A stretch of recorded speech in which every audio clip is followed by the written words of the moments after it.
So hello friends, welcome to the magnified life. তো first আমি যে ভিডিওটা বানিয়েছিলাম সেটাতে আমি বলেছিলাম যে ফিজিক্যাল ডকুমেন্ট ভেরিফিকেশন কোন কলেজের ডিপার্টমেন্ট ওয়াইজ কবে কখন কোথায় হবে সব কিছু তোমরা কিভাবে দেখে নেবে। তো আমি একটা মেন ভিডিও করে ওটাতেই তুমি যে কলেজেরই হও না কেন সেটা দেখে নিতে পারবে। কিভাবে দেখবে আমি বলে দিয়েছিলাম, ঠিক আছে। তো তার সাথে সাথে আমি বলেছিলাম যে ইকুইভ্যালেন্স সার্টিফিকেট মানে তোমরা অবশ্যই জানো ইকুইভ্যালেন্স সার্টিফিকেটটা কি।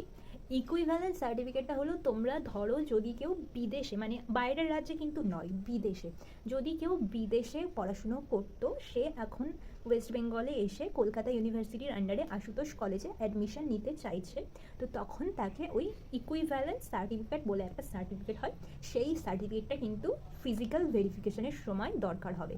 যারা এই রাজ্যে থেকেই পড়াশুনো করেছে নিউ যে ক্যান্ডিডেটরা, তাদের জন্য কিন্তু ফিজিক্যাল ইকুইভ্যালেন্স সার্টিফিকেটের কোনো প্রয়োজন নেই। বোঝা গেল? তারপরে কি বলছে দেখো, CU registration certificate. CU registration certificate মানে কি? সিইউ রেজিস্ট্রেশন সার্টিফিকেট মানে হচ্ছে ক্যালকাটা ইউনিভার্সিটি রেজিস্ট্রেশন সার্টিফিকেট।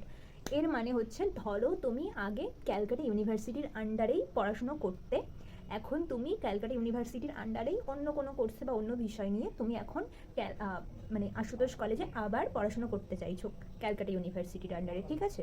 তো সেই ক্ষেত্রে তোমার তখন রেজিস্ট্রেশন সার্টিফিকেট মানে সিইউ রেজিস্ট্রেশন সার্টিফিকেট দরকার হবে। যদি এক কথায় আমি বলি, তার মানে হচ্ছে যারা ক্যালকাটা ইউনিভার্সিটির পুরানো স্টুডেন্ট, ঠিক আছে। বাট তুমি যদি একদম নিউ ক্যান্ডিডেট হও, মানে তুমি একদমই 12 পাস করে কলেজে অ্যাডমিশন নিচ্ছ মানে ফিজিক্যাল ভেরিফিকেশনের ক্ষেত্রে, তখন কিন্তু তোমার কোনো সিইউ রেজিস্ট্রেশন সার্টিফিকেটের দরকার হবে না। বোঝাতে পারলাম?